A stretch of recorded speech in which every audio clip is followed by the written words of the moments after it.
Irmãos, nós temos estudado então um pouquinho sobre ética e vimos que Deus estabeleceu na sua palavra um padrão de moralidade para os seus servos, né? Vimos que nós temos sido confrontados com algumas alternativas éticas contemporâneas que são completamente contrárias ao padrão de Deus, né? Em especial o antinomismo, que é a ideia de que não existe regra, não existe lei, né? Faça o que der na sua telha, cada um siga o seu próprio coração, e é isso que importa. E também uma das que eu vejo com mais preocupação para os nossos dias é o situacionismo, que vai pregar que a única lei que existe é a lei do amor. Só que não é o amor bíblico, o amor a Deus acima de todas as coisas e o próximo como a si mesmo. É um amor egoísta, é um amor extremamente focado no próprio umbigo, né? Então, e que acaba conduzindo as pessoas para todas as práticas perniciosas, ímpias, perversas, promíscuas, pautada ou debaixo dessa bandeirinha aí do amor. Mas eu fiz por amor, então está valendo. Então, nós somos confrontados com essas alternativas éticas que confrontam diretamente a nossa crença, né, e em especial a revelação do Senhor. E por isso, então, nós vimos que a solução para vivermos nesses dias difíceis, nesse mundo tenebroso e nesses tempos de tanto relativismo, pluralismo e tudo mais, é voltarmos a nossa mente e a formar de novo a nossa visão, não segundo aquilo que nós temos recebido do mundo, mas segundo o padrão que o próprio Deus estabeleceu. Ou como o apóstolo Paulo diz, né? Não nos amoldarmos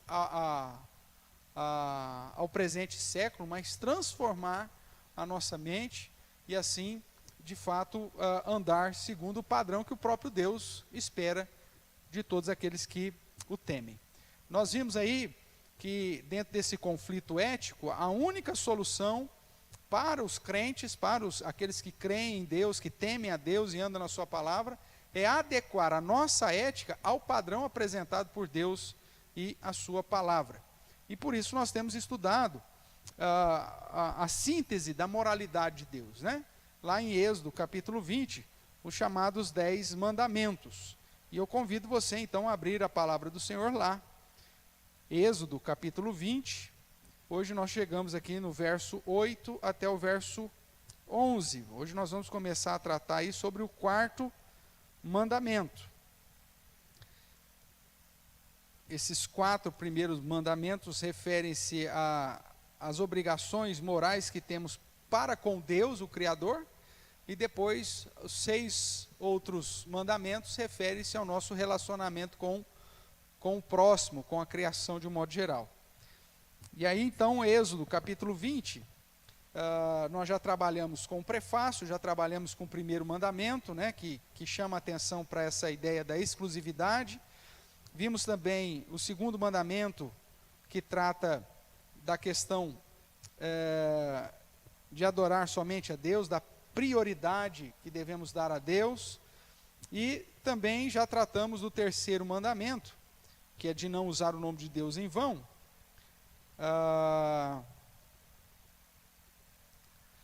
Que é o verso 7, que trata dessa fidelidade em testemunhar a respeito do Senhor. Hoje, portanto, vamos entrar no quarto mandamento, que vai falar sobre a confiabilidade, né? Aquele que você que está marcando aí, a gente tem tentado sintetizar numa palavra só, né?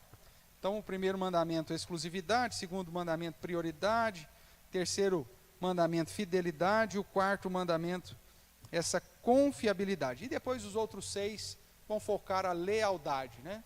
A lealdade com o próximo vai ser a palavra de ordem aqui. Então vamos lá. Dentro desse princípio de confiabilidade, de confiança em Deus, nós temos aí o quarto mandamento que nos diz assim, Êxodo capítulo 20, verso 8 até o verso de número 11. Eu vou ler, os irmãos acompanham.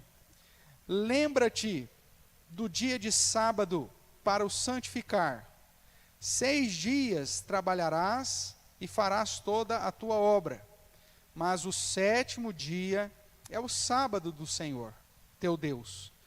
Não farás nenhum trabalho, nem tu, nem o teu filho, nem a tua filha, nem o teu servo, nem a tua serva, nem o teu animal, nem o forasteiro das tuas portas para dentro. Porque em 6 dias fez o Senhor os céus e a terra, o mar e tudo o que neles há, e ao 7º dia descansou. Por isso o Senhor abençoou o dia de sábado e o santificou. Ok? Nós que temos acompanhado aí o Catecismo Maior de Westminster, né? Chegamos então à pergunta de número 115, que é justamente aquilo que acabamos de ler. Qual é o 4º mandamento? E o 4º mandamento é esse que acabamos de ler, que é para lembrar de santificar o dia de sábado. Mas antes de entrarmos na sequência do Catecismo Maior, que trata de quais pecados são proibidos, de quais obrigações são referendadas, deixa a gente pelo menos trazer aqui algumas situações que estão envolvidas com o 4º mandamento que a gente pretende, ou que nós pretendemos trabalhar aqui na sequência do nosso estudo. Questões relevantes quanto ao 4º mandamento, né? Por que é importante estudar disso? Lembrar para santificar o sábado refere-se a uma lei moral ou cerimonial? Tem como a gente fazer essa distinção?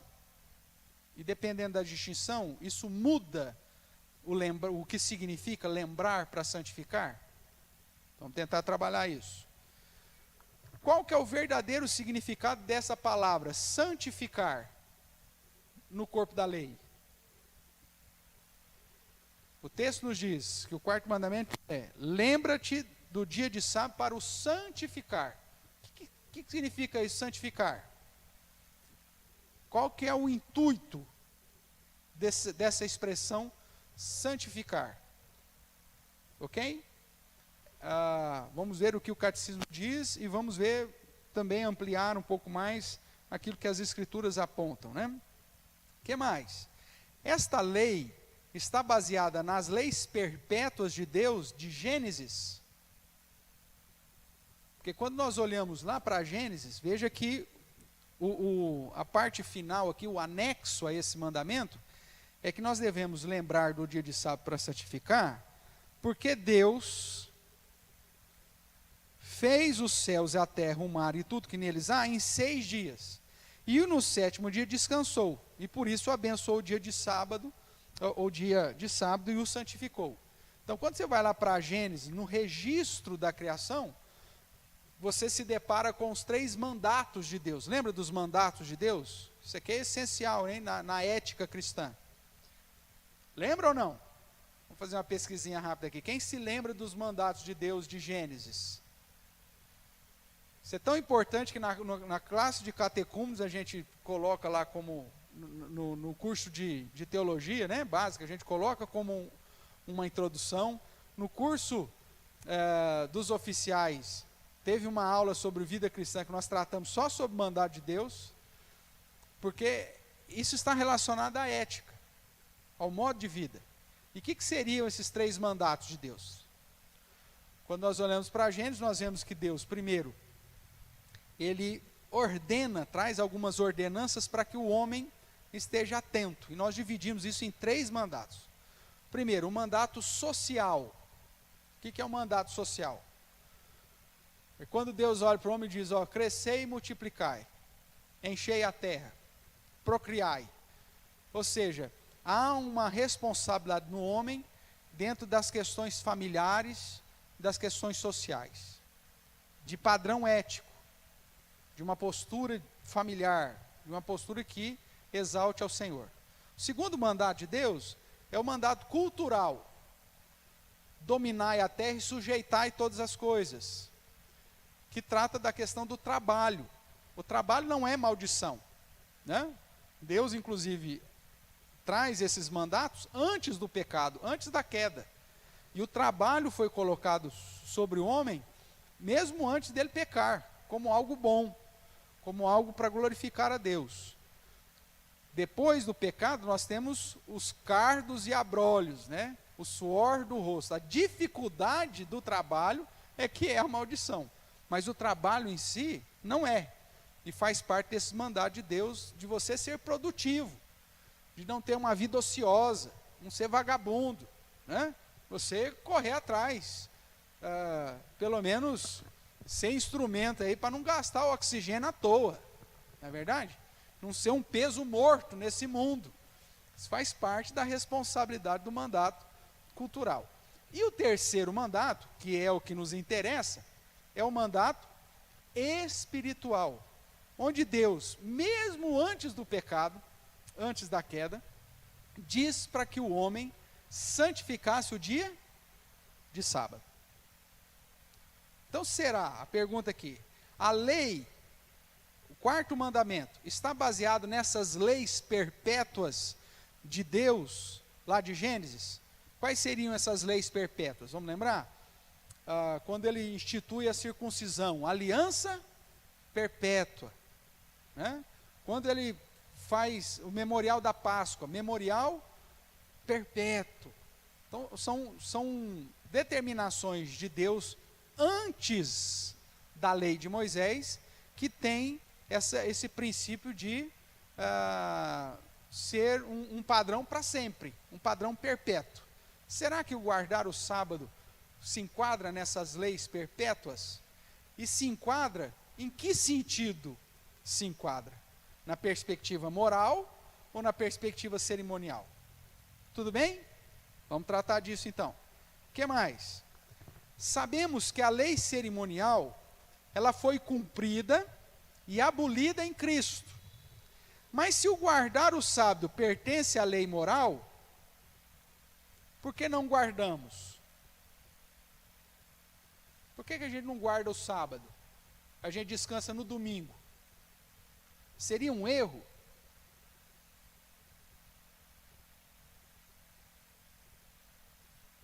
Será que o guardar do sábado ainda está em vigor? E principalmente num vigor redentivo, de peso de lei? Vamos trabalhar e ver o que a Bíblia nos fala sobre isso. E se não devemos guardar o sábado, por que então guardamos o domingo? Qual a base bíblica para guardarmos o domingo? E outra, qual que é a obrigação moral, ou qual obrigação moral podemos definir do quarto mandamento? Qual a implicação moral por trás do quarto mandamento? Outra coisa ainda que vamos tratar, guardar o domingo significa praticar as mesmas coisas que estavam previstas para guardar o sábado judaico?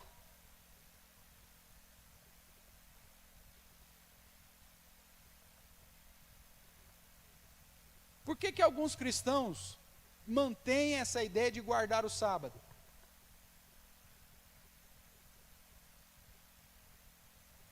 Qual que é a base deles? O que o Novo Testamento ensina sobre o guardar do sábado? Então, todas essas são questões relevantes, irmãos, relacionadas ao quarto mandamento, que é lembra-te do dia de sábado para o santificar. Então, nós vamos começar hoje essa caminhada e vamos, sob a graça de Deus aí, se o Senhor assim nos permitir, tirando e respondendo cada uma dessas questões. Como desdobramento disso, né, talvez você fale, pastor, mas o que isso tem a ver com a minha vida hoje? Né? Que implicação isso teria hoje para mim? Vamos lá. Se você é patrão, a sua firma vai funcionar no domingo? Você tem um comércio, você deve abrir no domingo? Pastor, no domingo é o dia que mais vende. Eu sei, porque eu tive comércio. E eu não abri aos domingos.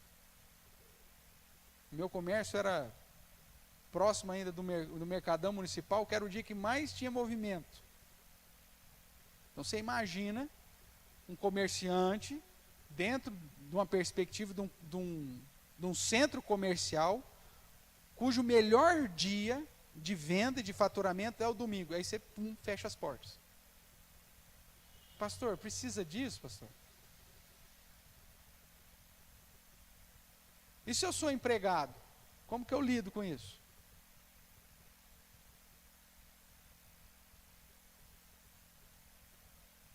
Como que eu deveria me posicionar diante dessa situação?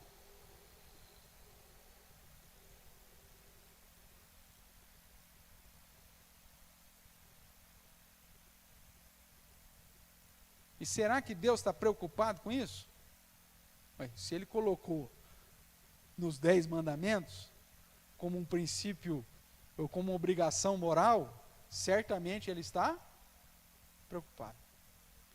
E há indícios, inclusive históricos, de Deus aplicando sanções e punições sobre o seu povo, justamente porque eles não guardaram o sábado como deveria. O próprio exílio babilônico é prova disso. Vocês não descansaram, então eu vou dar agora para vocês 70 anos de descanso. A terra vai ficar 70 anos descansando, porque vocês não agiram corretamente. Olha só que situação. Um dos motivos foi justamente desprezar o 4º mandamento. Então, tudo isso nos leva a crer que Deus dá importância para isso, ok? Então vamos lá, para começarmos aí a nossa sequência aí. Nós temos pelo menos 4 escolas sobre a interpretação do 4º mandamento. Vamos lá. A primeira escola defende que é necessário guardar literalmente o 7º dia.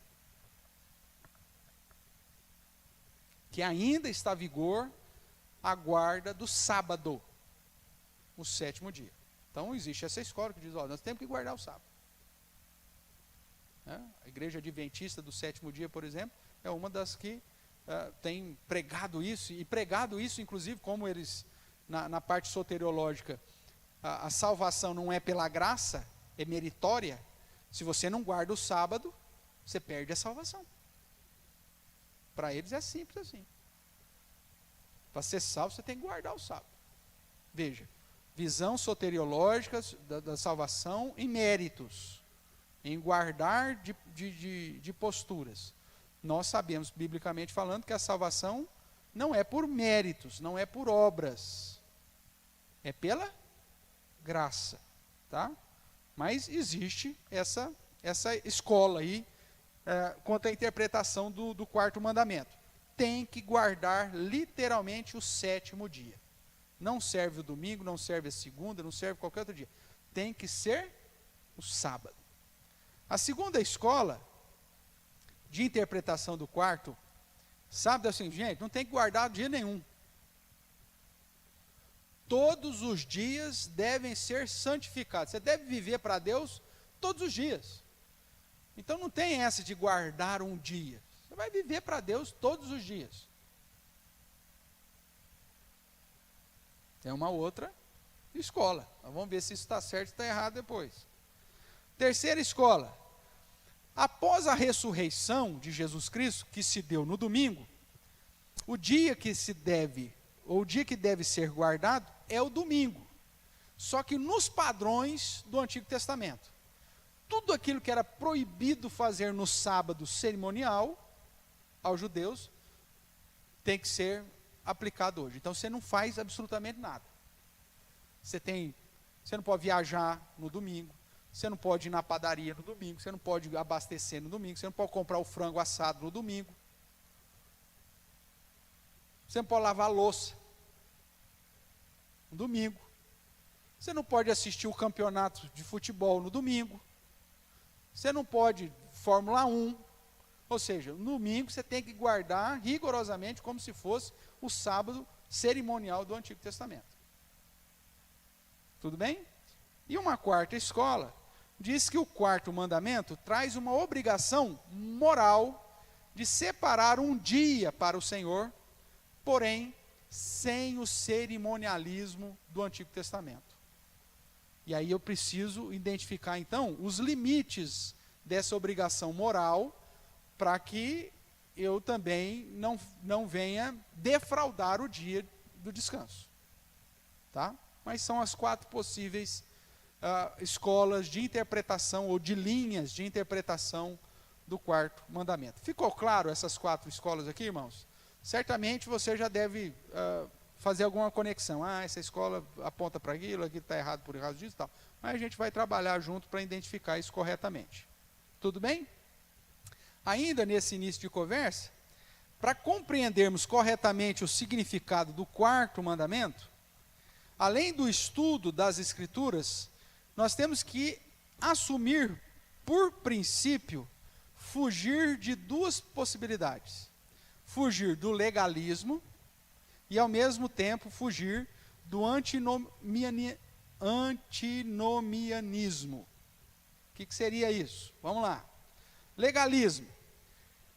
Obtenção da aprovação de Deus por meio de práticas de boas obras ou por guardar a lei moral. A salvação depende de guardar o sábado. Esse legalismo, a gente tem que fugir dele. A salvação é pela graça, não por obras e não por guardar da lei ou de nenhum ponto da lei cerimonial. Tudo bem? Então, essa é a primeira coisa que a gente tem que descartar da nossa equação. Por que nós temos que descartar o legalismo? Voltando um pouquinho mais, né? A lei de Deus, a lei de Moisés, ela é dividida em 3 partes. Nós já vimos isso algumas semanas atrás. A lei civil, que trata das questões do dia a dia do povo de Israel. A lei cerimonial, que trata das cerimônias, dos ritos religiosos, litúrgicos, que Deus havia estabelecido para o seu povo, para preservá-los num calendário litúrgico que, ano após ano, conduzia o povo a manter a fidelidade, a comunhão, a pureza, a santidade, até a chegada do Messias. E a lei moral. Nós já vimos que a lei cerimonial já foi cumprida em Cristo Jesus. Eu não preciso mais apresentar holocaustos, eu não preciso mais guardar as festas cerimoniais, apesar de ser importante, eu tenho o entendimento delas. Eu não preciso mais deixar de comer determinado alimento. Eu não preciso mais guardar as festas de lua nova. E não preciso mais guardar os sábados, sejam ele o sábado semanal ou o sábado cerimonial, na perspectiva, como o próprio nome diz, cerimonial. O que vai estar em voga, em vigor, é o princípio moral do 4º mandamento. A lei moral trata de princípios morais. E é esse princípio que está valendo. E eu preciso identificar qual que é essa obrigação moral. Agora, não a perspectiva cerimonial. O legalismo, ele vai me conduzir para guardar da lei cerimonial. Nós temos vários textos no Novo Testamento que diz que eu não preciso mais guardar isso. Ninguém pode, inclusive, nem me constranger a isso. De guardar práticas cerimoniais relacionadas ao Antigo Testamento. Então, o legalismo, ele traz de volta princípios da lei cerimonial. Você não pode comer carne de porco. E aí nós temos o Novo Testamento dizendo que tudo aquilo que é recebido com ações de graças não tem problema nenhum. Aquilo que Deus purificou, está purificado. Que os gentios que foram agregados à igreja, ao povo de Deus, não têm essa obrigação. Tem que deixar a idolatria, tem que deixar a promiscuidade, tem que deixar todas as práticas de adoração contrárias ao padrão de Deus, mas não existe uma dieta determinada para os crentes em Cristo Jesus. Né? Tanto que naquela analogia, para que Pedro entendesse que os gentios estavam sendo recebidos na igreja, ele em êxtase tem uma visão onde desce um avental com toda a sorte de animais ali, que eram impuros, e Pedro ouve uma voz, mata e come. E aí Pedro fala, não, de jeito nenhum, não posso, a lei me proíbe. E aí isso acontece sucessivamente, até que ele entende, e a voz, né, nesse êxtase, ele diz, aquilo que Deus purificou, não considere impuro. É lógico que a analogia está na perspectiva da entrada dos gentios dentro da igreja, mas a ideia é que, agora com os gentios, essa igreja mista, não há mais a obrigação da lei cerimonial. Então o legalismo ele tem que ser deixado de lado, porque senão o legalismo vai te conduzir a ressuscitar as leis cerimoniais. O guardar do sábado, a questão das comidas, a questão das festas e tudo mais. Né? Só para caráter aí de exemplo, né? Abra a sua Bíblia aqui em Gálatas.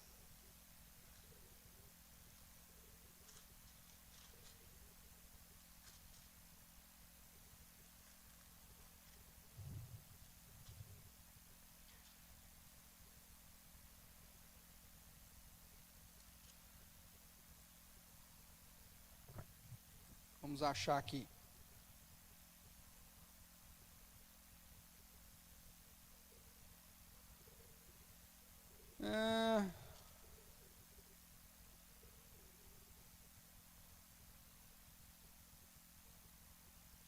Se você achou aí, você me ajuda, tá?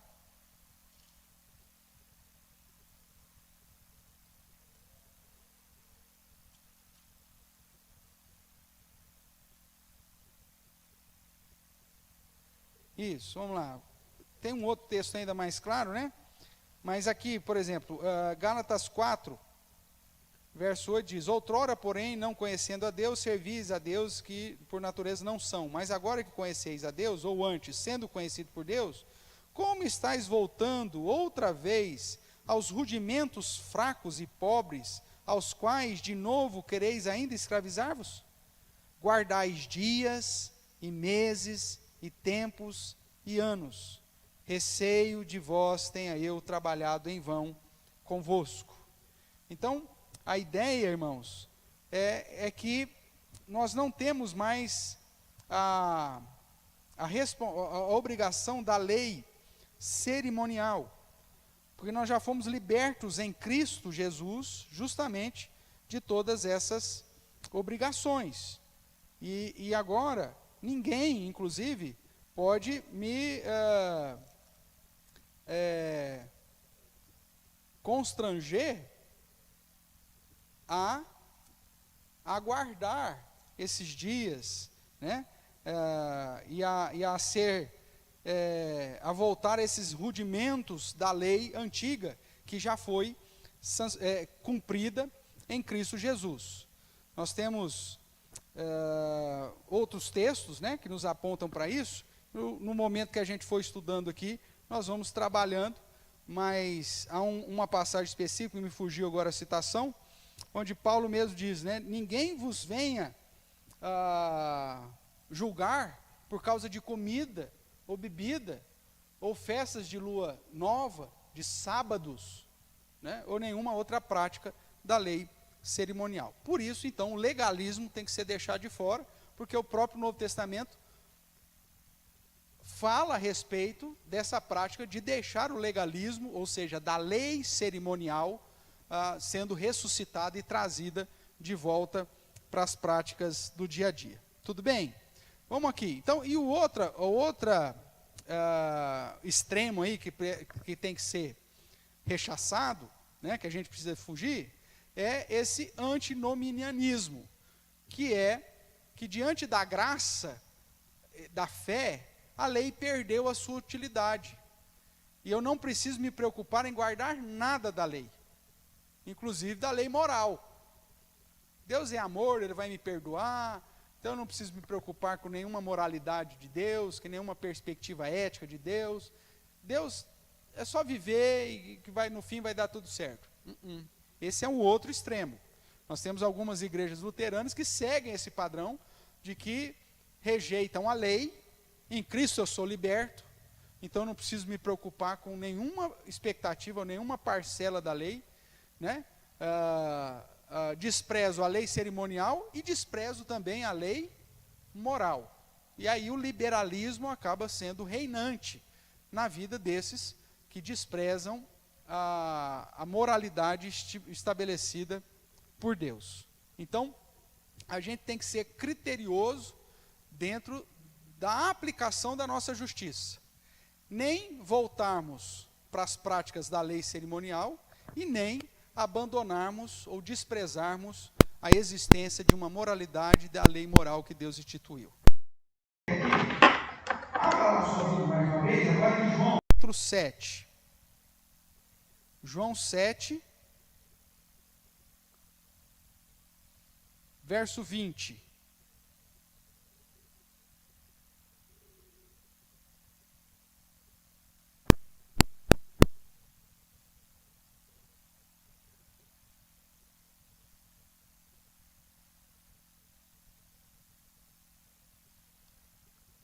Vamos ler juntos aí? João, capítulo 7, verso 20 até o 24. Dando uma ênfase maior aí no verso 24.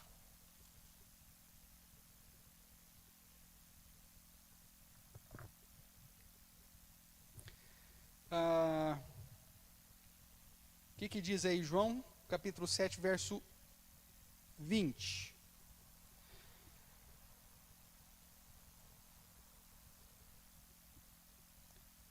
Todos. Respondeu a multidão: tens demônio. Quem é que procura matar-te? Replicou-lhe Jesus: um só feito realizei, e todos vós admirais. Pelo motivo de que Moisés vos deu a circuncisão, se bem que ela não vem dele, mas dos patriarcas. No sábado circuncidais um homem. E se o homem pode ser circuncidado em dia de sábado, para que a lei de Moisés não seja violada, por que vos indignais contra mim, pelo fato de eu ter curado num sábado, ao todo, um homem? Não julgueis segundo a aparência, e sim pela reta justiça. Aqui nós temos um critério apresentado pelo próprio Cristo, que deve desprezar o legalismo e também a ausência da lei. Ele diz: vocês dizem que tem que guardar o sábado, mas a própria lei permite você quebrar o sábado quando tem que circuncidar alguém. Lembra que a criança que nascesse ao 8º dia tinha que ser o quê? Circuncidado. Nós estudamos isso hoje, né? Então, a circuncisão nos filhos de crente era aplicada ao 8º dia. Isso foi dado aos patriarcas. Se é o 8º dia, imaginemos que o 8º dia caia justamente no sábado. Se fosse imprescindível a guarda do sábado, o que Deus teria feito na instituição da circuncisão? Ao 8º dia, todo menino vai ser circuncidado, com exceção se o dia cair, se o 8º dia cair no sábado. Aí você ou faz no 7º dia ou faz no 9º. Deus fez isso? Não. Então o que Jesus diz é o seguinte: a própria lei, ela não é legalista, ela tem exceções. Então julgue pela reta justiça. Ou como Salomão vai dizer, né, não seja demasiadamente justo. Todas as situações precisam ser definidas por esse critério: reta justiça. E quanto mais se trata da quebra ou do cumprimento da lei cerimonial, muito mais. Então, ser legalista hoje, depois que Jesus cumpriu a lei cerimonial, é ressuscitar algo que já foi realizar de uma vez por todas. E é por isso que as igrejas, por exemplo, ressuscitam a ideia do apresentar as crianças. Por que ao invés de aplicar o sinal da aliança, que no Antigo Testamento era a circuncisão e que agora é o batismo, sobre os filhos dos crentes, é mais difícil para eles do que ressuscitar uma lei que já foi cumprida? Por conta do legalismo. E eles preferem, então. E agora eu vi uma nova prática, irmãos. Acho que eu já citei aqui, tem até um vídeo de um, sei lá eu que denominação que ele fundou, sei lá eu que ele está aprontando, mas que na apresentação, como diz assim, apresentação, traz a criança aqui, faz igual o Rei Leão, né? Levanta o Simba e a bicharada bate palma, né? Então, para não ficar um negócio muito assim, Rei Leão, na apresentação da criança, o que o cara agora está fazendo? Então tem que ungir a criança com óleo. Não onde que está na Bíblia? Lugar nenhum. Só que para não ficar aquele negócio, eu não batizo, para não confundir com o batismo católico. Mesmo sabendo que o batismo católico é para remissão, né? Não tem nada a ver com o batismo de sinal da aliança, que é o batismo bíblico, né? Que é uma mistura do batismo de João com o batismo de remissão de pecado, faz uma salada, mas eles falam, não podemos ser igual à igreja católica. Então, nós vamos apresentar as crianças. O que eu estou fazendo? Eu estou ressuscitando uma lei cerimonial que já foi cumprida em Cristo. Inclusive, Cristo foi apresentado, porque ele era o primogênito. Só que hoje você tem 300 filhos, você vai apresentar os 300. Quer dizer, eu trago de volta uma lei cerimonial e ainda distorço. Essa lei exigia o holocausto. Aí eu não posso ter holocausto. Então só apresenta a criança estilo Rei Leão. E, para não ficar muito trem vazio, aí o cara inventou esse negócio que tem que ungir a criança com óleo. Irmãos, um erro doutrinário puxa outro erro doutrinário. É mais fácil você dar o braço a torcer e falar, e erramos, e voltar para o padrão bíblico, do que você tentar perpetuar uma prática que não tem amparo bíblico. Por tradição, simplesmente. Então esse é um perigo. Isso é a consequência do legalismo. O legalismo me traz a isso. E Jesus nos traz o princípio que, em todas as situações, até em relação à guarda do sábado, eu preciso julgar pela reta justiça. O texto que eu havia mencionado é Colossenses, capítulo 2, verso 18. Só para que não fique no ar lá, né? Mencionei de cabeça, deu um branco aqui, mas é Colossenses, capítulo 2, de 16 a 18, vamos dar uma olhada lá. Colossenses 2, 16 em diante. O título que a Sociedade Bíblica do Brasil deu é o cerimonialismo, sombra das coisas futuras. Né? Se eu fosse do comitê, eu já teria mudado esse título, uma vez que esse título não é inspirado. Né? Então, o fim da lei cerimonial. Pronto. Porque esse é o foco de Paulo. Veja o que ele diz. Vamos ler todos juntos? Colossenses 2. Ninguém, pois, vos julgue por causa de comida e bebida, ou dia de festa, ou lua nova, ou sábados. Porque tudo isso tem sido sombra das coisas que haviam de vir, porém o corpo é Cristo. Ninguém se faça juiz ou árbitro contra vós outros, pretextando humildade e culto dos anjos, baseando-se em visões, enfatuado, sem motivo algum na sua mente carnal, e não retendo a cabeça, da qual todo o corpo, suprido e bem vinculado por suas juntas e ligamentos, cresce, o crescimento que procede de Deus. Então veja, aquilo que a lei cerimonial estabelecia, irmãos, foi cumprido em Cristo, servia de sombra das coisas que viriam, apontavam para Cristo. E uma vez que Cristo realizou, então ninguém te julgue, nem por pretexto de humildade, de espiritualidade, o fato de você, mas você come presunto defumado. Mas você come chouriço com arroz cozido, de preferência, né, seu Marco? E toucinho. Ai, misericórdia. Mas você come bacon? Só não como mais porque o colesterol não deixa. Ninguém te julgue por comida ou bebida, que a lei determinava que você não podia comer. Esse é o foco. Vamos lá. Aí também não dá, né? Muito sangue. Muito sangue. Mas é lógico que eu estou falando isso aqui para justamente te dar opa, né? Mas para mostrar que não tem o porquê de eu ser julgado por causa disso.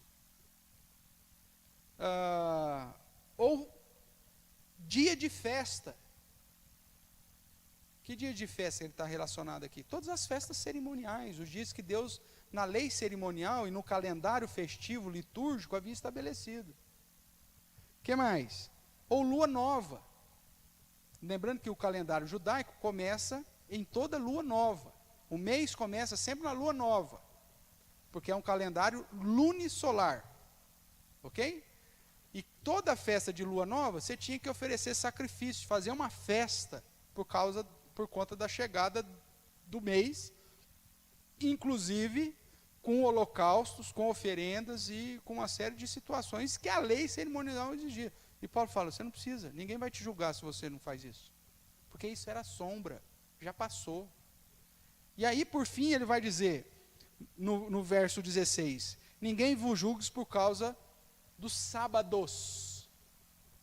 Aí o pessoal fala que não, mas esses sábados, ele está falando dos sábados cerimoniais, das 7 festas solenes de Deus. Mas quando você vai para Levítico 23, e eu convido você a ir para lá, Levítico capítulo 23, que trata das festas solenes do Senhor, festas cerimoniais. Qual que é a primeira festa que aparece aí? O sábado semanal.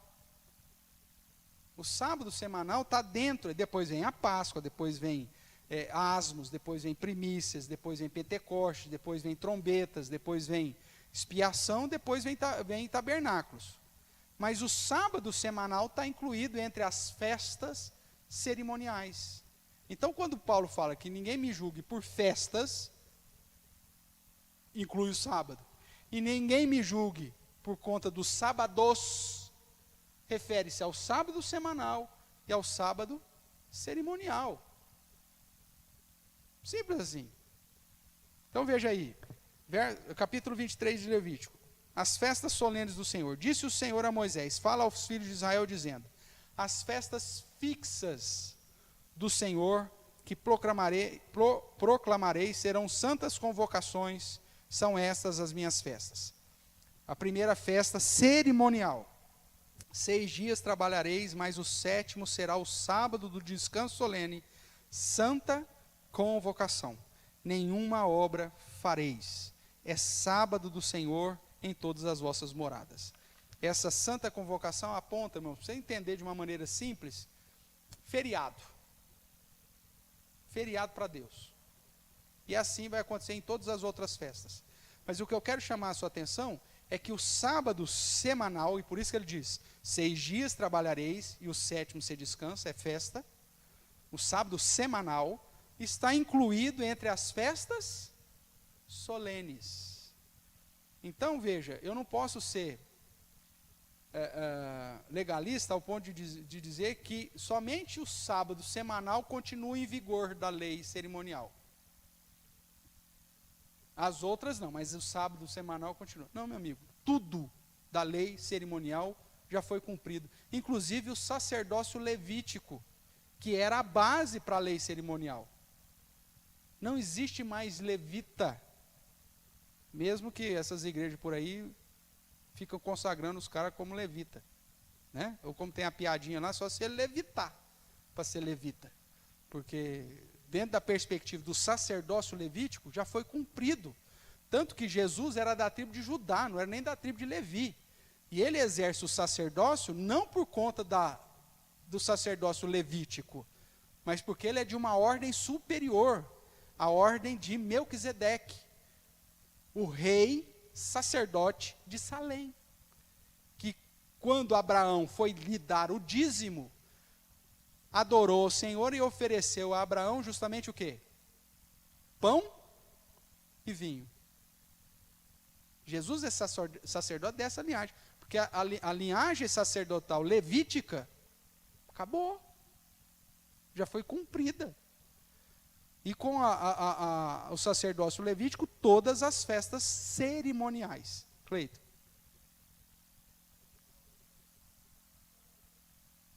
Sim, que era filho de Zacarias. Sim. Apesar que ainda há uma transição, né, ele só vai definitivamente, historicamente, terminar com a destruição do templo no ano 70. Né, que ainda você tinha o sumo sacerdote, mesmo no dia de João Batista. Né, mas, espiritualmente, sim. Porque João Batista era da linha sacerdotal. Ele era filho de Zacarias, que era sacerdote, inclusive foi sumo sacerdote o ano que foi revelado a ele que ele teria um filho.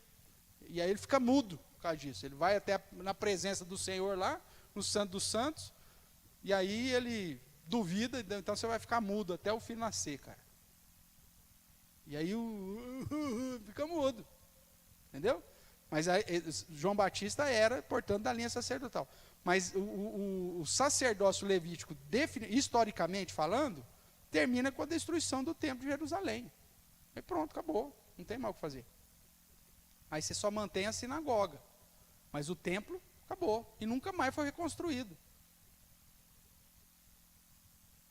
Né? Estão aí tentando reconstruir aquela coisa toda. Mas na perspectiva bíblica, o sacerdócio levítico já era. Porque o que está em voga agora é o sacerdócio da ordem de Melquisedeque, onde Jesus Cristo é o sumo sacerdote e todos os crentes em Cristo são o quê? Sacerdotes com ele e nele. Então, se eu tento trazer qualquer coisa da lei cerimonial, ressuscitar qualquer coisa da lei cerimonial, irmãos, eu estou desprezando aquilo que Cristo fez na cruz do Calvário e durante todo o seu ministério terreno, inclusive como Senhor do sábado. O que Jesus chama a nossa atenção é que o guardar do quarto mandamento é um preceito moral. Existe um princípio moral por trás do quarto mandamento. E esse princípio moral eu tenho que guardar. Não o cerimonialismo. Pastor, então tem que ser o sábado, no pôr do sol da sexta-feira, então eu não posso fazer nada até o pôr do sol no sábado. Não, isso era cerimonialismo. Ninguém vos julgue, porque isso era a sombra daquilo que Cristo faria, e Cristo já realizou, então já acabou. Essas práticas cerimoniais, pautadas na lei cerimonial de Moisés e no sacerdócio levítico, cessou. Tudo bem? Essa questão histórica também, Cleito, com a destruição do templo no ano 70? Sim, provavelmente sim, porque ali você tem a transição, né? Sim. Veio com Cristo eles cumprem a justiça, né? Agora, historicamente, aí você tem com a destruição do templo. Tudo bem? Porque já que o povo não entendeu, né? Então Deus vem e acaba com tudo. Porque aí não tem como mais adorar, não tem mais como celebrar, não tem como mais ofertar, não tem como mais apresentar o holocausto, não tem como mais guardar das festividades no templo. apesar do povo de Israel ainda estar nessa expectativa da reconstrução do terceiro templo. Tudo bem até aqui, irmãos? Então, para você entender a moralidade que o quarto mandamento nos ensina, você tem que sair desses extremos e fazer uma distinção bastante clara na sua mente sobre lei moral e lei cerimonial. A lei cerimonial já foi cumprida, era sombra, já acabou. A lei moral continua em vigor. Tudo bem? Deixa eu ver aqui no nosso grupo aqui, se temos alguma pergunta.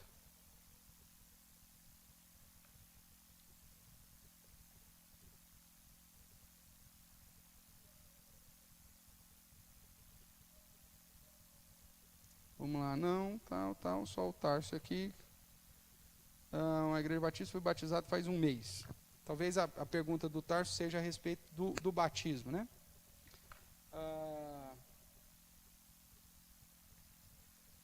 Como nós sabemos, a questão do batismo, o batismo ele é a substituição da circuncisão. O sacramento é o mesmo, só muda o sinal. Um grande problema do batismo é que a maioria das igrejas não faz a distinção entre o batismo de João Batista, que era um batismo de remissão de pecado, de arrependimento, e o batismo que Jesus instituiu. Ok? Então, Tarso, só para você ter uma noção aí, há uma distinção entre o batismo de João e o batismo de Jesus. Dá uma lidinha lá depois, em Atos, capítulo 18, do 24 até o final, e Atos 19, do verso 1 até o verso 7, que ali fica clara essa distinção dos dois batismos, para você entender que o batismo de João Batista era de imersão, porque simbolizava lavar os pecados, enquanto que o batismo de Jesus é outro. Tem toda uma aplicação diferente, mas como não é o nosso tema, só citando aqui para que você dê uma olhadinha lá com vagar. Tá joia, Tarso? Obrigado aí pela participação. Voltando aqui então, irmãos, para o nosso tema, ainda dentro dessa parte básica aí, né? A confissão de fé de Westminster, ela declara assim, texto entre aspas aí: embora os verdadeiros crentes não estejam debaixo da lei como um pacto de obras, para serem por elas justificados ou condenados, contudo, ele lhes serve de grande proveito, como aos demais, informando-lhes como regra de vida a vontade de Deus e o dever que eles têm. Ela os dirige e os obriga a andar segundo a retidão. Mesmo a lei moral, ela não serve de princípio redentivo. Nós vemos lá em Romanos que o objetivo da lei moral, inclusive, é para calar a nossa boca, para que todos possam reconhecer que somos indesculpáveis diante de Deus. Não tem nenhum justo, nenhum sequer. Ninguém consegue guardar os 10 mandamentos. Se você diz que consegue, você já mentiu. Já é falso testemunho, já é um pecador. Então, o objetivo da lei moral não é te conduzir à salvação, mas ela te serve, como diz a confissão de fé, para te informar como regra de vida a vontade de Deus e o dever que nós temos para com Deus em andar segundo a retidão, segundo a sua vontade. O guardar da lei moral não é na perspectiva redentiva, porque a redenção é pela graça e recebemos gratuitamente através da obra de Jesus Cristo. Então, nem a lei moral recebe o caráter de redenção. Serve apenas como um indicativo da vontade de Deus e do padrão que eu devo seguir para andar em retidão. Só que eu sei que eu vou falhar constantemente. Eu sei que eu vou quebrar constantemente. Agora, não é porque eu sei que eu sou inclinado para o pecado e que eu vou quebrar a lei moral constantemente, é que eu vou desprezá-la. Vou dizer, não preciso me preocupar com ela. que é o outro extremo que a gente deve evitar. Tudo bem até aqui? Tranquilo? Então vamos lá, caminhando ainda. A confissão ainda de fé de Westminster declara: descobre-lhes também, através da lei moral, as pecaminosidades, poluições de sua natureza, do seu coração e da sua vida, de maneira que eles, examinando-se por meio da lei, examinando-se por meio dela, alcança a mais profunda convicção do pecado, maior humilhação por causa dele e maior aversão a ele. Ao mesmo tempo, lhes dá mais clara visão da necessidade que tem de Cristo e da perfeita obediência a ele. O objetivo da lei moral, portanto, não é nos salvar, impossível, mas é mostrar o quanto somos pecadores, o quanto dependemos de Cristo, mas ao mesmo tempo mostrar um padrão de retidão que Deus deseja para os seus e que nós temos que lutar para seguir, mesmo sabendo que vamos falhar constantemente. Então, a lei cerimonial deixa de lado. A lei moral continua em vigor, mas não na perspectiva redentiva, porque a redenção continua pela graça, continua pela obra de Cristo, mas como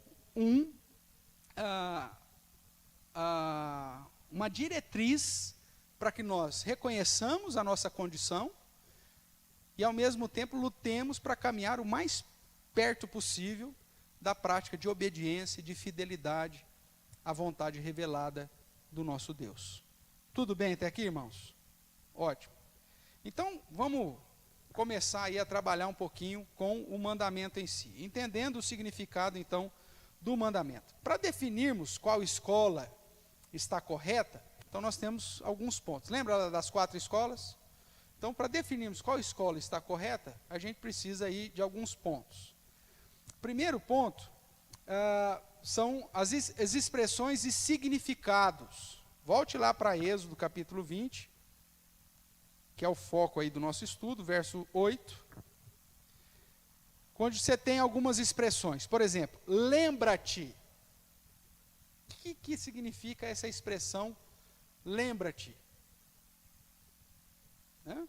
Esse lembra-te é algo muito, muito valioso dentro da Torá, em especial para o judeu, né? Mas aponta para a perspectiva daquilo estar constantemente em nossa mente. Né? O lembra é estabelecer um memorial constante.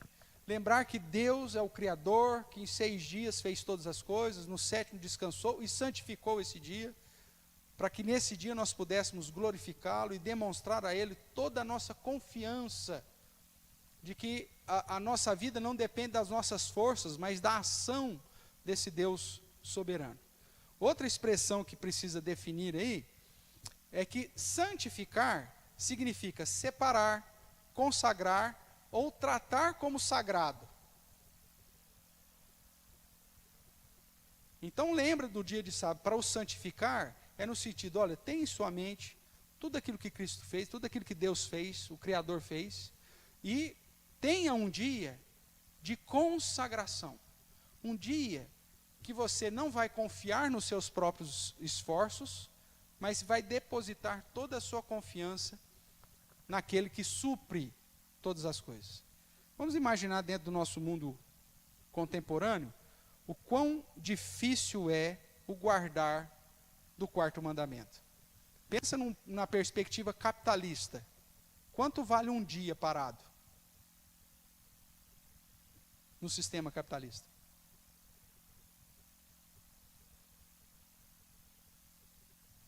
Quantos bilhões de dólares são deixados de serem negociados no final de semana? Porque aí você tem que preservar o sábado, né, tanto para os judeus e muçulmanos, e o domingo para os cristãos. Então você não trabalha nem sábado nem domingo. Mas quanto que isso custa para o sistema capitalista? Você acha que é pouco ou você acha que é muito? Muito. Olha para o micro. Quanto que custa para o faturamento de uma microempresa ficar fechado no domingo? dependendo do tipo de comércio,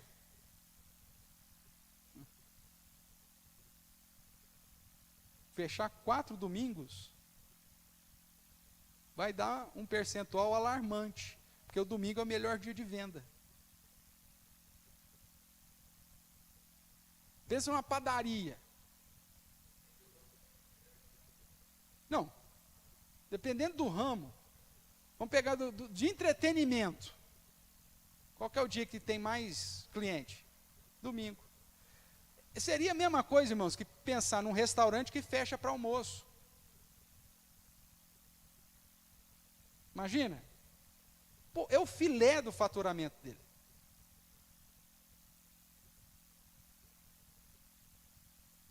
Aqui a gente já começa a perceber o que está por trás do 4º mandamento.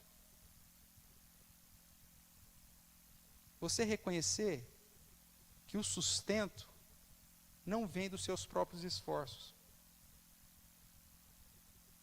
E que Deus é a prioridade da sua vida. Ao ponto de você colocar um percentual razoável do seu faturamento, ser considerado desprezível pelo simples fato de querer obedecer um instrumento que o próprio Deus estabeleceu. Não para salvação, mas por confiabilidade. Você vai confiar que Deus é quem vai te sustentar. Aqui a gente já começa a perceber que o 4º mandamento exige de nós não vivermos ansiosos com o dia de amanhã. Ai, mas segunda-feira vai vencer um boleto. Eu vou ter que abrir o domingo, porque senão eu não pago os boletos de segunda-feira. E aí, você vai confiar nos seus próprios esforços ou você vai reconhecer que Deus é quem te sustenta? Ele fez o mundo em 6 dias, meu amigo.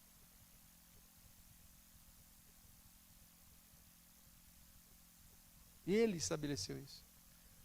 Ai, não vou poder ir na igreja porque, olha, tem tanta coisa para entregar na segunda-feira.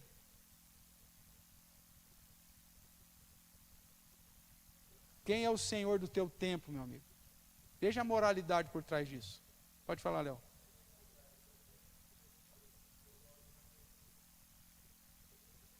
Vamos ver. Se isso é só por uma questão de gosto, ou se isso vai, de certa forma, ou se de certa forma isso vai impedir que alguém guarde o padrão de Deus. Vamos deixar isso um pouquinho mais para frente. Tá? Mas aqui é o ponto. Porque, dá uma olhadinha aqui no texto. Verso 10. Mas o 7º dia é o sábado do Senhor. Independente se é o sábado, se é o domingo, no nosso entendimento, nós vamos ainda fazer isso mais para frente. Não farás nenhum trabalho, nem tu, nem teu filho, nem tua filha, nem o teu servo, nem a tua serva, nem o teu animal, nem o forasteiro das tuas portas para dentro. Então, se eu... Ah, mas ele está aberto lá. Mas se você está indo lá servir, você está dando atividade para ele. Você está gerando a demanda. Então, nesse sentido, como que você vai convidar esse cara para vir à igreja, se você está lá sendo fiel a ele todo domingo? Ele fala assim, eu não posso ir na igreja porque o Léo vem aqui de domingo, ele gosta de domingo, gente. Então, a moralidade, veja, não é uma questão cerimonial, é a moralidade que está por trás do mandamento, que ele diz, olha, você tem que ter comunhão com Deus e confiar que Deus é o provedor, e ao mesmo tempo você não pode ser empecilho para o outro nesse sentido. Então, aí que entra o padrão moral. Agora, pastor, é uma necessidade. Opa, é uma necessidade? Então, você tem mecanismos. Agora, não é uma rotina. Pô, aí transforma-se num empecilho. Então, aí eu posso pensar e ver que... Tá. Então, mas é um sentido em relação... Tal, né? Aí você fala, não, mas eu compro um cara que é adventista, então não tem problema. Né? Então, mas nós vamos trabalhar para fortalecer esse negócio. Então, santificar é esse consagrar, é esse tratar como sagrado. O verso 11 vai dizer, Deus trabalhou 6 dias e descansou no 7º. Então, há uma relação desse santificar com o descansar. Veja que é colocado um padrão, não só para você, vou ficar dormindo o dia inteiro, não é essa a ideia, mas é a ideia da consagração daquele dia. Em relação ao Senhor, que é o Deus de todos os dias. E aí ninguém vai trabalhar, com exceção da mulher, né? Você viu aqui na relação aqui que não tem a mulher, né? Quer ver? Presta atenção aí no verso 10º. Diz, o 7º dia é o sábado do Senhor, teu Deus. Não farás nenhum trabalho, nem tu, nem o teu filho, nem a tua filha, nem o teu servo, nem a tua serva, nem o teu animal, e nem o forasteiro das tuas portas para dentro. Cadê a esposa aqui? É ela que vai trabalhar. É isso? Não, não é isso. O texto, esse tu aqui, aponta tanto para o chefe, família e para a esposa, né? Mas o foco é que a ideia, irmãos, não é o legalismo. Porque se eu fosse legalista, eu vou pegar o texto bíblico, aqui não fala que é minha esposa. Tu, nem teu filho, nem tua filha, nem o servo, nem a serva, nem o animal e nem o forasteiro. Mas não fala do meu cônjuge. Então esse vai trabalhar. Então esse aqui eu vou pôr, porque é legalista. Não estava falando que você vai ter que descansar, então você é a única que vai trabalhar aqui em casa. E pronto, acabou. Com amparo bíblico e tudo. É isso? É lógico que não. Veja, nós temos que julgar todas as coisas segundo a reta justiça, e não pela aparência. É nesse sentido que Cristo faz o mesmo questionamento lá em João. Que o povo estava julgando guardar o sábado segundo a aparência, e não segundo a reta justiça. Se eu fosse colocar em prática segundo a aparência aqui, eu determinaria então que a esposa vai ficar trabalhando em casa no dia de sábado. Vai servir todo mundo, inclusive o animal e o forasteiro. Não, não é nada disso. Tudo bem até aqui, irmãos? Então, vamos caminhar. Esse descansou é nesse sentido, portanto, de consagrar, de tratar como sagrado. A verdade é uma utilização, né, que a própria Bíblia usa, do chamado antropomorfismo, que é atribuir a Deus características humanas. Deus precisa descansar? Igual o pastor teve que tirar uma semaninha aí, depois de não sei quantos anos, para dar porque não aguentava mais. Falou, gente, Deus mandou um aviso que, não aguenta mais, cansou, e ele vai tirar um dia aí para descansar, então ninguém ora, ninguém vem adorar, porque ele não vai estar nem vendo, porque ele tirou férias. Deus precisa descansar? É óbvio que não, mas usa uma expressão em uma situação que é típica dos seres humanos, nós cansamos e precisamos descansar, e apresenta isso como um padrão próprio de Deus, né? É interessante aquela questão legalista, né? Como você vê essa questão legalista, é uma situação, o Gesiel está assistindo aí, ele vai se lembrar. Ele cantou uma musiquinha lá que falava sobre os sonhos de Deus. E aí alguém veio e chegou para ele, Deus não sonha, rapaz. E tal, puxou a orelha dele. Realmente, Deus sonha? Não, Deus não dorme, como que ele vai sonhar? Não é verdade? Mas, dentro desse antropomorfismo, a própria Bíblia diz que os olhos de Deus estão sobre os justos. Mas Deus não é espírito? Então que história é essa dos olhos de Deus? E se cai um cisco nesse olho? Então ele não vai ver mais nada? As mãos de Deus, os pés de Deus, antropomorfismo. É uma forma de escrever para que nós entendamos que a proteção, o cuidado, a onisciência dele está ali. Deus se arrependeu. Deus é imutável, que história é essa? São expressões que utilizam dos nossos sentimentos e até das questões morfológicas nossas, para apontar alguma verdade sobre Deus, né? Então, o legalista, ele vai dizer, você não pode dizer, Senhor, estenda a tua mão sobre mim. Deus não tem mão, cara, você não pode orar assim. Senhor, que os teus ouvidos sejam inclinados às minhas orações. Para com isso, Davi, você está louco? Deus não tem ouvido, cara. Legalismo. Julgai todas as coisas pela reta justiça. Tenha senso, tenha critérios, porque senão você vai ficar um xarope e ninguém vai aguentar você.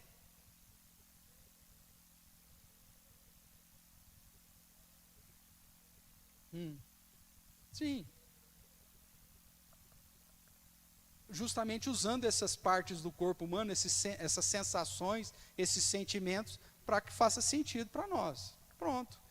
Sonho como sinônimo de planejamento, de desejo, de vontade. O próprio Deus revela isso na sua palavra, não utilizando o termo sonho, mas com sinônimos nesse sentido. Então, cuidado, irmãos.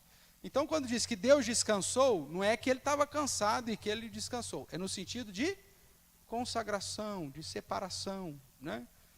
de tudo mais. Então, vamos lá, caminhando aqui mais um pouquinho. Logo, nós não podemos entender a descrição descansar como literal, ou seja, sem fazer nada. Guardar o sábado na perspectiva moral não é ficar dormindo em casa. Não, é o dia do descanso. Quando nós vamos dormir, ninguém faz nada. Porque a lei cerimonial, essa já foi cumprida. A lei moral não trata disso. De um cerimonialismo. Mas sim de uma moralidade que o próprio Deus exige de nós. Deus não se cansa e não fica sem fazer nada. Você tem vários textos nesse sentido. Né? O Salmo 121, Isaías 40, João 5, que aponta para a ideia de que Deus, então, não tem os sentimentos humanos. Ele não cansa, ele precisa, não fica sem fazer absolutamente nada. Então, veja o que significa descansar na visão da Torá. Voltemos aqui os olhos para o texto sagrado dos 10 mandamentos. O verso 9 e o verso 10. O descansar significa: 6 dias trabalharás e farás toda a tua obra. Esses 6 dias que você está trabalhando e fazendo a tua obra, geralmente é a atividade mercantil, laboral que você tem para trazer recursos para a sua vida. Tudo bem? Então, quando ele diz descansar, é em relação àquilo que você faz como sua obra. É a ideia de ter um dia onde você vai colocar a sua confiança na provisão do Senhor e não no fruto da tua obra, no fruto do teu trabalho. Ter um dia de descanso aponta para você sossegar o seu coração e a sua mente, a sua cabeça, no planejamento da sua obra laboral, que gere renda, que gere recurso.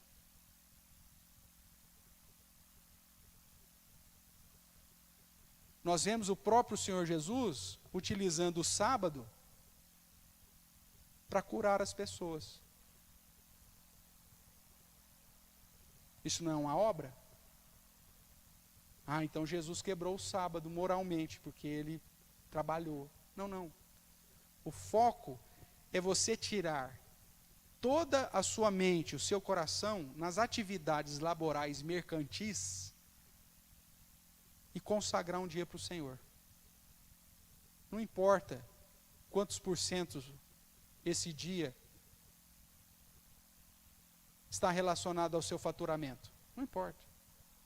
A minha confiança está, não na minha obra, não no meu trabalho, mas está no Deus que me sustenta. Essa é a moralidade que está por trás do 4º mandamento. Confiar na provisão de Deus. Ao ponto que eu não vou fazer somente isso comigo, mas eu vou parar tudo.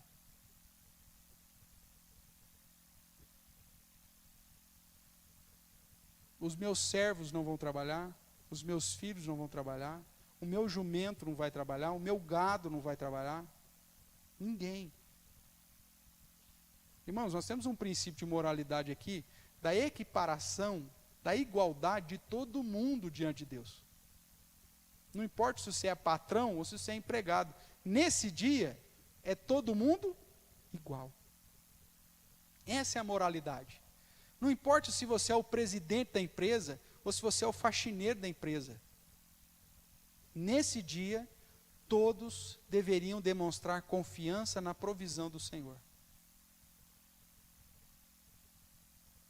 Pastor, mas no mundo moderno, industrial, tem situações que é impossível. Imagina as caldeiras, que demoram não sei quanto dia para esquentar e que não pode apagar nunca.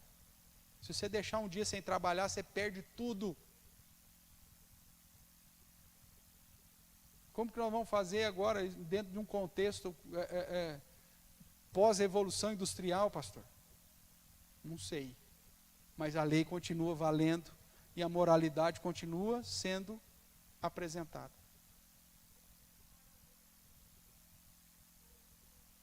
Nós vamos chegar lá. Né? Você tem um mecanismo, porque não é cerimonial. Se fosse cerimonial, a pergunta da Clarice para quem está na internet aí, é que tem que ser o sábado, se fosse aqueles que entendem que é o sábado, ou tem que ser o domingo. Ou se pode ser qualquer dia. Existe um porquê dessa convenção do dia. Mas, como não é lei cerimonial, o princípio moral é um dia em 6. Então, há a possibilidade de você ter essa convenção. Agora, eu preciso estar ciente que dentro dessa convenção, um dia, eu tenho que dar para o meu servo, para os meus filhos, para o meu animal, de descanso. Deixar a força laboral deles sendo consagrada,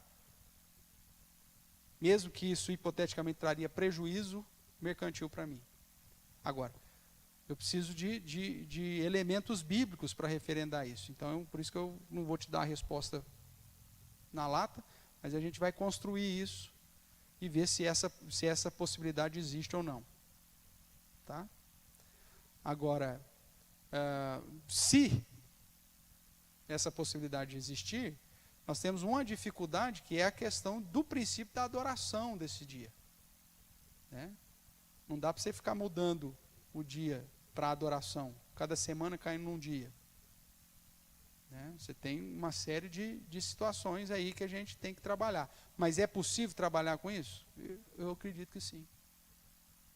E você tem na história da igreja, inclusive, regiões e situações que por convenção resolveram adotar um dia A ou B, né, segunda, terça, quinta, sei lá eu, como dia para adoração, de acordo com a realidade laboral daquele contexto.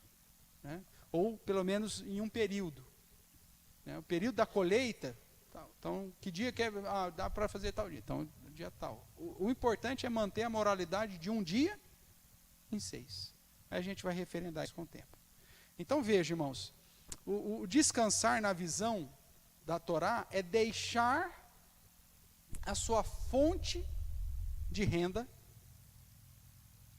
para consagrar aquele tempo ao Senhor. O foco é justamente esse. Colocar a sua confiança na provisão que vem de Deus. Essa é a essência da moralidade que está aqui. Não, eu tenho que trabalhar, não dá para parar, eu não posso parar, meu Deus do céu, senão vai atrapalhar todo o meu planejamento. Meu amigo, Deus está mandando você parar um dia, a cada 6 dias, você parar o 7º dia.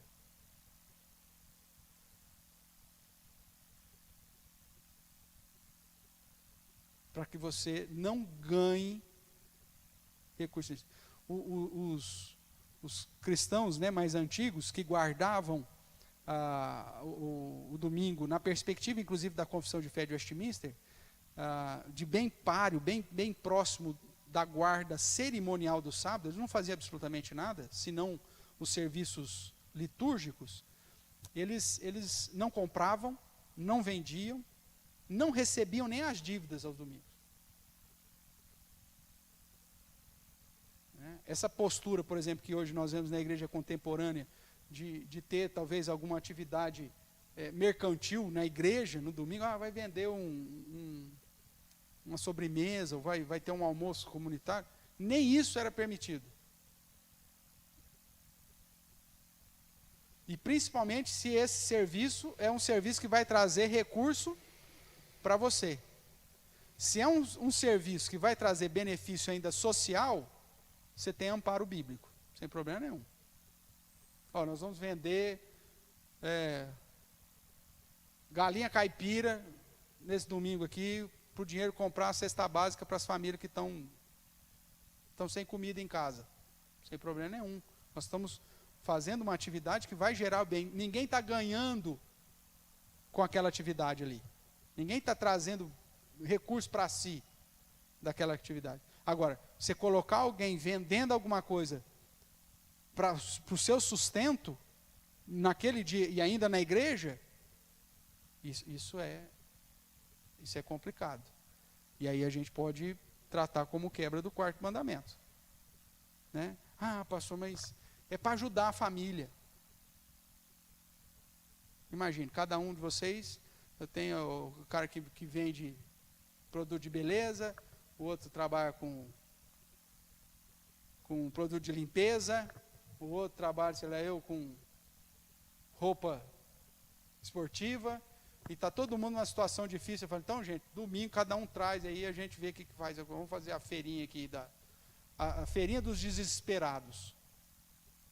Não, é o dia que eu vou confiar no Senhor, que a fonte do meu sustento vem do Senhor, e não do meu próprio trabalho, do meu laboro.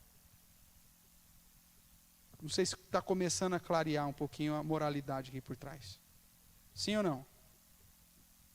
Então vamos caminhar então um pouco mais. Verso 10, né? Então, a ideia você vai fazer a sua obra 6 dias. Agora, no 7º dia, você não vai fazer a obra que vai trazer sustento para você. Você vai descansar, você vai consagrar.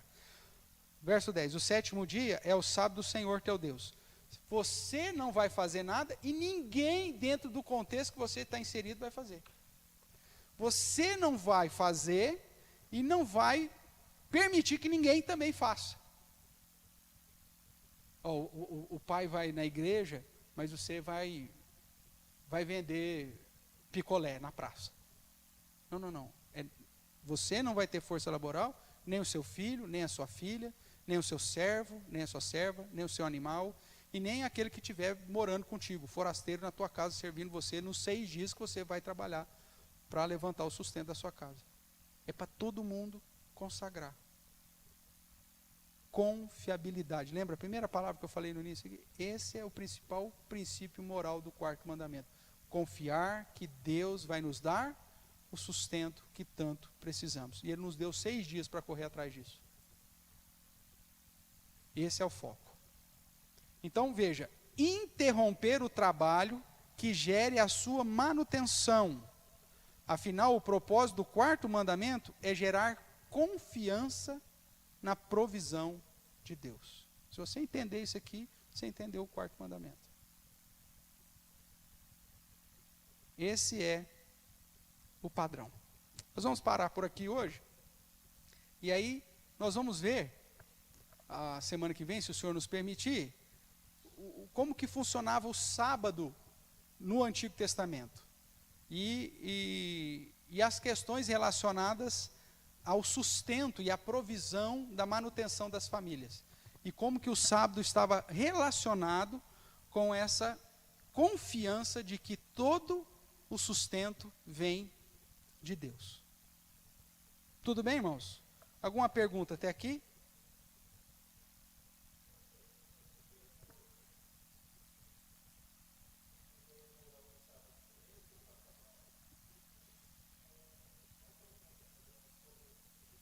Gratidão? Sim.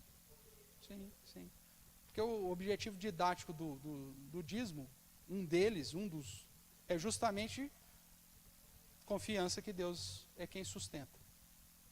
Né? Então, com certeza. Vamos ver aqui o pessoal da internet aqui. Freneticamente, os irmãos têm desprezado o domingo para ir em busca de lazer. Esse vai ser um ponto que a gente vai tratar aqui também, Léo. O Roberto. Esse curso pode dizer que estamos aprendendo cosmovisão cristã para pautar nossa ética? Sim, esse é o objetivo, o professor Roberto. A ideia é moldar o nosso modo de enxergar o mundo segundo o padrão que Deus estabelece na sua moralidade. Veja, como disse, não para salvação, mas para que a gente ande de uma maneira a glorificar a Deus segundo a vontade dele. Então, como o irmão pergunta, estamos tratando de cosmovisão cristã na aplicação ética do dia a dia? Sim, esse é o nosso objetivo. E estudando a moralidade de Deus, começar a mudar práticas que têm sido aceitas e realizadas dentro do contexto cristão como se não tivesse problema nenhum. Né? Hoje, por exemplo, não ter um dia para se consagrar ao Senhor, na perspectiva de demonstrar confiança do seu sustento, você falar isso para a igreja hoje, a igreja fala, não é você que paga minhas contas, né? Então é fácil. Você é pastor aí, ó, paga o dízimo aí, você recebe seu saláriozinho aí, ó. Então, é fácil você falar de um negócio desse. Mas eu posso falar, irmãos, eu posso falar inclusive com propriedade. Primeiro porque eu já fui funcionário público, concursado. Segundo porque eu fui empreendedor e dono de comércio. Então eu sei do que eu estou falando. E sei o que eu fiz e deixei de fazer. E que a perspectiva, então, aponta muito mais para a confiança em Deus do que qualquer outra coisa. Às vezes passava apertado, que tinha tentação, né? Você tinha o mês de julho, por exemplo, o mês de aniversário da cidade, que o comércio abria o mês inteiro. E o domingo fervia, porque vinha todo mundo da região para a cidade. Sabia que estava tudo aberto, porque era aniversário da cidade. Aí a única loja fechada da cidade, a loja do pastor. Pastor, por que o senhor não pôs um funcionário? Porque eu não posso, nem o meu filho, nem minha filha, nem o meu gado, nem o meu servo, nem a minha serva, e nem o estrangeiro que está trabalhando para mim. Deus já fecha de certa forma, porque senão o cara fala assim, não, eu vou guardar o sábado, mas eu vou contratar um estrangeiro para trabalhar no meu lugar. Não, nem esse pode. É para fechar completamente a porta, para que você não tenha nenhuma solução para tentar colocar alguém para ganhar o dinheiro que você vai precisar. É para confiar totalmente no sustento daquele que fez o céu e a terra. Amém?